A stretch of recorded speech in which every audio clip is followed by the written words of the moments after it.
kesempatan kali ini kita akan membahas materi lanjutan dari mekanika fluida yang tentang fluida dynamics ya. Nah, di sini kita melihat misalnya pada kasus ini ya, aliran fluida yang pertama. Jadi kalau seandainya Anda lihat di sini ya, di sini kita punya fluida yang mengalir dengan ini ada pipa yang punya dua penampang ya. Pertama punya luas A1 dan kedua punya luas A2. Nah, berdasarkan berdasarkan flow ya, maka debit air yang mengalir di sini sama dengan debit air yang mengalir di sebelah sini. Ya, sebenarnya massa yang mengalir di sini ya sama dengan massa di sini ya, tapi somehow kalau seandainya kita lihat dalam formulasi delta V per delta T itu bisa diterjemahkan sebagai A delta delta X ya, atau perubahan jarak itu per delta T ya. Ini bisa kita lihat, kita tuliskan menjadi AV gitu ya. Nah, kita tahu persamaan kontinuitas tadi yang bilang massa di sini sama dengan massa di sini. Ya, kalau seandainya massanya kita bagi dengan kita bagikan dengan rho gitu ya, karena densitasnya sama ya, otomatis kita akan dapatkan volume yang di sini akan sama dengan volume yang di sini gitu ya.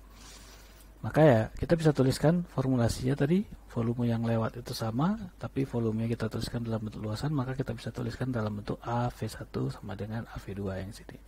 Jadi prinsip kontinuitas itu menggambarkan bahwa laju aliran itu sama walaupun pipanya dari besar ke kecil atau dari kecil ke besar, nanti itu debit yang keluarnya juga tentunya akan sama ya. Oke. Nah, contohnya misalnya seperti ini ya, dua pipa, salah satu diameternya 20 mili, yang satunya lagi 15 mili, ini tuh saling dihubungkan. Di salah satu pipa terbuka aliran terukur 10 liter per menit gitu. Pipa manakah yang alirannya lebih cepat gitu ya. Ya, tentu saja kalau seandainya kita lihat di pipa yang kecil ya gitu ya. Ini yang lebih cepat tentunya. Oke. Nah, jadi tadi ya prinsipnya kalau seandainya massanya sama atau kalau massa dibagi rho kita dapatkan volumenya sama ya di kedua pipa termasuk yang di ujung yang keluar. Begitu juga nanti tentunya kecepatannya nanti yang akan berbeda kalau seandainya luasan permukaannya yang kita ubah-ubah gitu ya.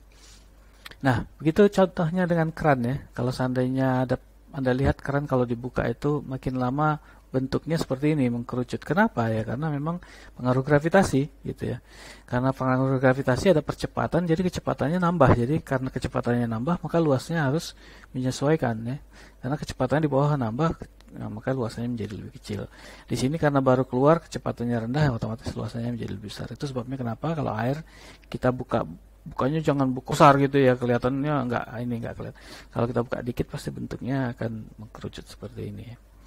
Oke, nah persoalan berikutnya yang kita bahas terkait dengan dinamika fluida, ya, itu adalah persamaan Bernoulli. Persamaan Bernoulli, kalau seandainya Anda lihat prinsipnya di sini adalah ini dari hukum termo ya. Jadi kita punya ada PV gitu ya.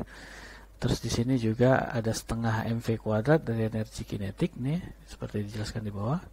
Dan ini ada mgh dari energi potensial ya, tapi semuanya kita bagi dengan volume ya. Jadi si Bernoulli prinsip sebenarnya ini adalah konservasi energi yang dituliskan dalam bentuk supaya bisa kita gunakan untuk menganalisis fluida gitu ya. Jadi kita dapatkan karena P-nya dibagi PV dibagi V, ya kita dapatkan P. Ini kita dapatkan menjadi setengah rho V kuadrat karena M dibagi volume jadi rho ya. Dan ini kita dapatkan rho GH karena M dibagi volume adalah rho. Jadi MGH menjadi rho GH. Jadi ini adalah persamaan Bernoulli ya. Persamaan Bernoulli dituliskan dalam bentuk yang bermanfaat untuk fluida. Sehingga kita bisa hitung berapa tekanan yang ada di aliran-aliran udara ini, misalnya tekanan terhadap mobil dan bis. Ini yang sering kita alami ya. Jadi kalau kita naik mobil ada bis atau truk yang lewat itu kita terasa anginnya gitu ya, karena sebenarnya yang kita rasakan tuh tekanannya karena aliran fluida itu ya, gitu. Ya, jadi persamaan Bernoulli itu menyatakan konservasi energi ya. Jadi untuk fluida statik itu kita punya P1 plus rho GH1 sama dengan P2 plus rho GH2 karena tidak ada kecepatan ya, karena fluida statik.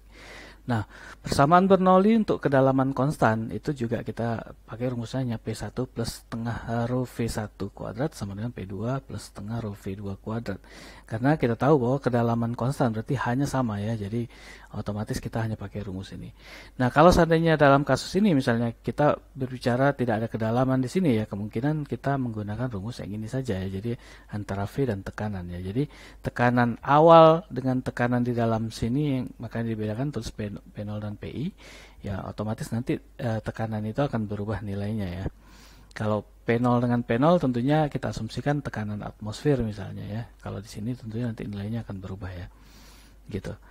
Nah, ini adalah prinsip persamaan Bernoulli yang kita pakai di dalam aliran ya. Nah, ini contoh aktif misalnya air mengalir dalam sebuah selang yang mendaki dengan sebuah undakan setinggi 20 cm di taman ya. Tekanan air di dasar undakan adalah 143 gitu ya. Berapakah tekanan air di atas undakan ya? Pergunakanlah tambahan info berikut. Pertama, A, luas penampang lintang di bagian atas ya. Ini setengah dari bagian dasar. Jadi yang B, laju air di bagian dasar adalah 1,2. Jadi kita punya laju di bawah 1,2, yang di atas ini kita punya setengah dari yang di bawah gitu ya. Nah, terus kemudian tekanan di bawahnya adalah 143 ya. Nah, gimana cara menyelesaikannya? Prinsipnya ya gampang ya. Kita punya di sini ada potensial ya, MGH. Ya, ada gravitasi, ada ketinggian. Jadi ya kita pasti libatkan H. Dan sini ada kecepatan awal, kecepatan akhir di atas ya. Otomatis ada setengah rho V kuadrat. Jadi kita pakai rumusnya secara lengkap. Ada bicara tekanan juga ya. Jadi Anda lihat di sini kita tahu bahwa di atas kecepatannya 2 kali. Di bawah kita punya rumusnya P ya. P rho GH 1, P1 plus rho GH 1 plus setengah rho V1 kuadrat sama dengan P2 gitu ya. Plus rho GH2 ya. Plus setengah rho V2 kuadrat. Nah, ini kalau seandainya saya rearrange, dapatnya seperti ini ya. Saya rearrange P2, berarti semua komponen yang sama dengan P2 saya pindahkan ke sana jadi negatif ya. Jadi saya punya P1 min rho G Y2 kurang Y1, berarti Y1-nya positif. Nah, kurang setengah rho V2 kuadrat kurang V1 kuadrat. V1-nya positif ya. Jadi yang pindah yang 2 semuanya negatif yang 2-nya. Nah, ini kalau kita masukkan tadi informasi yang diberikan, maka kita dapatkan tekanannya adalah 139 kilopascal tekanan di P2 ya. Sementara tadi tekanan P1-nya dari soal kita lihat adalah 143 kilopascal. Gitu. Nah, ini ada konseptual checkpoint untuk melihat apakah kita memahami ini. Coba Anda berikan jawaban Anda di sini. Baik, nah jadi kalau seandainya kita lihat ya mobil polisi begini, kalau seandainya dia aliran udaranya kencang ya, karena kan mobil jalan ya, aliran udaranya kan pasti kencang di sini. Ya sudah pasti kalau seandainya dapat aliran sini, biasanya tekanannya akan turun ya, sehingga nanti tekanan dari dalam yang tadinya biasa itu akan mendorong keluar ya. Jadi kita mendapatkan ini akan tertekuk ke atas gitu ya, karena tekanan dari dalam akan mendorong keluar gitu ya. Oke, nah jadi aplikasi dari persamaan Bernoulli ini kalau kita lihat ini biasanya digunakan yang paling utama itu kita sering lihat itu di pesawat ya. Jadi kalau seandainya pesawat itu kita melihat bahwa kalau seandainya alirannya kita hambat gitu ya, alirannya hambat, tekanannya akan naik di situ. Itu sebabnya sayapnya itu kalau seandainya sedang dikembangkan tuh arahnya ke bawah. Jadi di bawah nanti terhambat lajunya sehingga tekanannya menjadi besar. Lebih besar dibanding yang di atas yang alirannya bagus gitu, lurus ya. Jadi itu sebabnya sayap itu kalau seandainya sedang bergerak itu cenderungnya bergeraknya ke bawah. Jadi dia menghambat aliran ke bawah. Sehingga di bawah tekanannya jadi lebih besar, jadi bisa mengangkat pesawatnya ke atas gitu. Itu prinsipnya dari persamaan Bernoulli ya. Dari hitungan matematiknya seperti yang tadi disebutkan. Nah, di sini kita lihat ya, di persamaan Bernoulli, aplikasi yang lain misalnya adalah pompa ini ya. Jadi kalau seandainya kita pompa, dia memberikan aliran, terus tekanan dari bawah lebih besar jadinya karena di dalam ada aliran, sehingga naik ke atas, kita dorong, dia akan terdorong lagi keluar sehingga keluar. Prinsip ini yang menjadi pompa seperti ini ya. Jadi kalau seandainya kita pencet, dia akan keluar karena ada perbedaan tekanan di situ. Baik, kita lanjutkan ya. Ini ada tentang aliran viskos ya. Jadi viskositas kata orang. Intinya kalau viskus ini ada rumus yang digunakan ya. Jadi delta P sama dengan P1 kurang P2, di mana itu sama dengan IV kali R ya. IV-nya sendiri adalah V kali A gitu ya. Jadi ini adalah yang disebut dengan R-nya ini adalah hambatan aliran ya. Ini yang disebut dengan aliran viskositas ya. Jadi karena perbedaan tekanan. Nah, intinya viskositas ini kalau seandainya kita bingung ya, viskositas ini ya, anggap kalau seandainya cairannya viskositasnya rendah itu seperti air ya, jadi gampang mengalir ya. Tapi kalau viskositasnya tinggi seperti madu ya, madu susah dialirkan karena kental gitu ya. Jadi viskositas ini ya seperti mengukur kekentalan dari cairan atau fluida tersebut ya. Nah, ini adalah prinsipnya. Jadi kalau seandainya kalau kita menghitung formulasinya adalah dari perbedaan tekanan ya. Jadi laju alirannya dikali dengan hambatan aliran. Oke. Nah, ini contohnya misalnya ada aliran darah ya di aorta melalui arteri ya. Itu ada yang besar, ada yang kecil arterinya.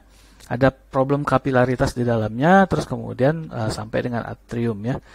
Nah, ini dalam tekanan gauge-nya itu sekitar 100 torr ya. Ke 0 ya. Jika volume rata-ratanya adalah 0,8 liter per second, dia bilang, carilah total resistance dari sistem perputaran ini ya. Jadi kita hitung hambatan aliran R sama dengan delta P per IV ya. Ini tadi 100 torr per 0,8 ls di sini, L per S ya. Nah, ini kita konversi torr ke Pascal, terus kemudian Pascal itu kan dalam meter, dalam liter ya, liter, terus kemudian kita konversi juga dalam sentimeter dan kita konversi dalam meter supaya dalam bentuk MKS ya. Jadi kita dapatkan dalam bentuk angkanya 1,66 kali 10⁻⁷ Pascal second per meter kubik ya. Nah, sementara Pascal second itu disebut satuannya poise ya. Jadi kalau seandainya Pascal second itu disebut dengan tulisannya poise ya, poas. Poas itu untuk menentukan aliran viskos tadi. Jadi rumusnya kita dapatkan itu besar F-nya sama dengan ini ada koefisien viskositas dikalikan V dikalikan A ya, luas permukaan plat, ini kecepatan di bidang per Z. Nah, ini adalah aliran viskositas. Dan Anda lihat di sini kalau seandainya kita punya sebuah pipa gitu ya, di dalamnya ada aliran, di dinding pipanya itu ya kecenderungannya tertahan sama si pipa ya. Jadi dia bergesekan sama pipa, kecepatannya pasti lebih rendah dibandingkan di pusat. Di pusat itu tentu kecepatannya lebih tinggi gitu ya. Nah, begitu juga nanti dengan pipa bagian atas lagi ya, ini digambarkan setengah pipa misalnya, sini dianggap paling besar ya. Terus nanti ke atas dia akan membentuk seperti ini lagi ya. Itu ya yang kita sebut dengan lapisan aliran ya, terutama aliran laminer ya, yang lurus ya. Karena semakin ke tengah tentunya nanti kecepatannya semakin tinggi ya. Oke. Ini adalah aliran viskos ya, jadi untuk beberapa jenis fluida ya, water, blood, engine ya, darah, terus mungkin oli ya, gliserin dan seterusnya dalam temperatur ini ya, maka kita dapatkan di sini ada Newton meter Pascal poise-nya ya, jadi ini adalah angka-angkanya. Ya. Oke, nah. Ada kalau seandainya untuk mengukur turbulensi kita pakai hukum Poiseuille ya. Ini perubahan tekanan pada tabung jari R dengan panjang L, maka kita punya rumusnya adalah delta P 8 nu L per VR pangkat 4 IV. Ya, ini berlaku untuk aliran laminer non turbulence. Kalau untuk turbulence kita mengukur pakai Reynolds numbers ya. Maka rumusnya adalah NR sama dengan 2R rho V per ini ya, per nilai tadi yang kita hitung sebelumnya ya. Ini kalau Reynolds number-nya di atas angka 3000 maka dia alirannya turbulence, kalau di bawah 2000 maka dia alirannya laminer ya. Kalau turbulence ini tentunya gerakannya menjadi kacau seperti ini ya, kayak ada ini. Dan ini dihindari dalam penerbangan biasanya supaya tidak memberikan banyak guncangan di dalam pesawat gitu ya. Baik, contohnya ini misalnya berapa Reynolds numbers dari aliran darah ya, ini maka kita bisa hitung NR tadi rumusnya 2R rho V per mu ini, jadi kita dapatkan nilainya adalah 1590 ya. Gitu ya. Baik. Nah, selanjutnya ini kita berikan contoh soal ya terkait dengan dinamika fluida ya. Jadi misalnya ada sebuah tangki air gitu ya, yang kedalamannya 40 cm, tinggiannya kita berikan lubang di ketinggian 10 cm dari permukaan gitu ya. Nah, terus kemudian dia tanya pada jarak X berapa nih jatuhnya air nih gitu ya. Nah, ini pertanyaannya melibatkan dua. Pertama kita gunakan tadi hukum Bernoullinya, terus kemudian kita menggunakan kinematika. Bagaimana cara menjawab pertanyaannya? Pertama kita perhatikan titiknya dulu ya. Pertama yang di atas. Kita lihat titiknya di sini itu adalah apa namanya? Ada dua hal ya. Pertama kita perhatikan nih ya, titik 1 dan 2 ya. Titik 1 dan 2 ini titiknya di atas, yang 2 ini adalah titiknya di lubang ini. Kalau kita lihat 1 dan 2 ini, dua-duanya itu berada di tekanan atmosfer di luar. Jadi kita punya rumusnya kan tadinya awalnya P1 plus setengah rho V1 kuadrat plus rho GH1 sama dengan P2 plus setengah rho V2 kuadrat plus rho GH2. Ya, ini di titik 2 dan ini di titik 1. Tapi karena P1 dengan P2 sama-sama atmosfer di sini ya, otomatis kita bisa nilainya sama, berarti kita bisa coret.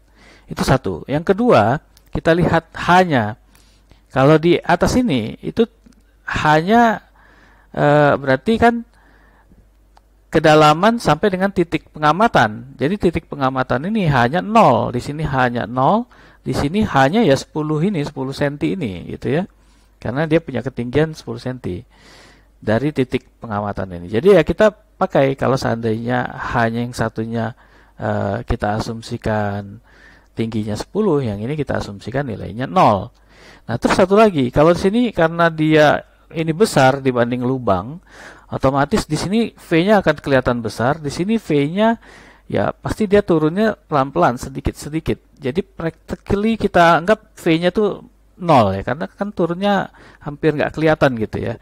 Ya, karena ini lubangnya kecil sekali dibandingkan ini ya. Jadi yang di sini juga tentunya nanti V-nya jadi 0 ya, kita asumsikan 0. Yang di sini nanti V-nya yang kita cari. Sehingga persamaan ini menjadi seperti ini. Yang di sini tinggal H-nya saja, yang di sini tinggal V-nya saja karena P-nya udah dicoret tadi, H-nya juga di sini tidak ada karena dia merupakan titik pengamatan ya. Jadi nggak punya ketinggian di titik pengamatan. Nah, dari sini ya otomatis kita bisa dapatkan nilainya. Ya, kita bisa dapatkan nilainya ya, penyederhanaan dari ini, rho-nya kita hilangkan, kita dapatkan V2-nya adalah 1,4 meter per sekon ya. Nah, V ini selesai masalah apa namanya dinamik statiknya ya, dalam kondisi statik. Terus kemudian kan V-nya keluar ya, dynamics ya. Nah, kalau dynamics kita asumsikan air yang keluar sebagai benda titik yang keluar ya. Benda titik yang keluar berarti kan kita pendekatannya mau nggak mau menggunakan kinematika ya. Jadi anggap titik air yang keluar ini kalau seandainya jatuh, dia posisinya di mana dengan kecepatan awal V ini tadi yang 1,4. Ya sudah, kita gunakan saja kinematika pendekatan benda titik, bahwa pertama, supaya kita tahu berapa jaraknya ini, kita cari dulu jatuhnya ini berapa lama. Ya. Maka kita gunakan kinematika benda titik. Jadi hanya kita gunakan H sama dengan H0 plus V0 YT kurang setengah GT kuadrat. Kita tahu H0 itu adalah dari sini ke bawah sini, berarti 30 cm, karena 10-nya tadi sudah diambil oleh H ini. Jadi kita punya ini kemari 30 cm. Terus H akhirnya yang ini kita punya 0, karena kan pengamatannya di tanah ya. Jadi kita punya 0, kita punya 30 cm. Kita tidak punya V0 ke arah Y, karena ini tembaknya ke arah sana gitu airnya ya. Sementara ke bawah nggak ada kecepatan awal. Jadi di sini 0 V0 Y-nya. Jadi komponen ini menjadi sederhana, menjadi seperti ini ya. Jadi kita lihat di sini 0, di sini 0, di sini 0,3, di sini minus 1,5 kali 9,8 T kuadrat ya. Jadi ini kalau saya atur ulang, saya rearrange, maka saya dapatkan T-nya adalah 0,0612 detik ya. Nah, terus kemudian T inilah yang kita gunakan, karena selama T ini dia jatuh dari atas ini sampai bawah ya. Tapi kan T yang sama kita gunakan untuk mencapai posisi X ini dari dinding tabung ke X. Jadi berapa besarnya? Ya sudah, kita masukkan situ. Jadi kita dapatkan X sama dengan V0X dikalikan T. Ingat ya, ini V0X. V0X yang kita ukur di sini, yang kita hitung di sini tadi. Sehingga kalau kita masukkan, nanti kita dapatkan besarnya adalah 0,0857 meter atau 8,57 cm ini jatuhnya dari sini. Masuk akal ya? Karena tangkinya sendiri cuma 40 cm tingginya, ininya pasti ya cuma 8 cm lah kira-kira.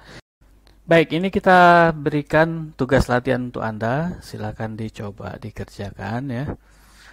Nah, materi untuk dinamika fluida itu hanya sampai di sini ya. Jadi kita selesai ya. Terima kasih atas kehadirannya dan jangan lupa selalu dibaca buku referensi yang sudah kita berikan ya. Karena tentunya materinya lebih banyak di cover di sana ya. Latihan itu membuat Anda menjadi lebih baik. Ya, mungkin itu untuk kali ini saya tutup. Terima kasih. Assalamualaikum warahmatullahi wabarakatuh.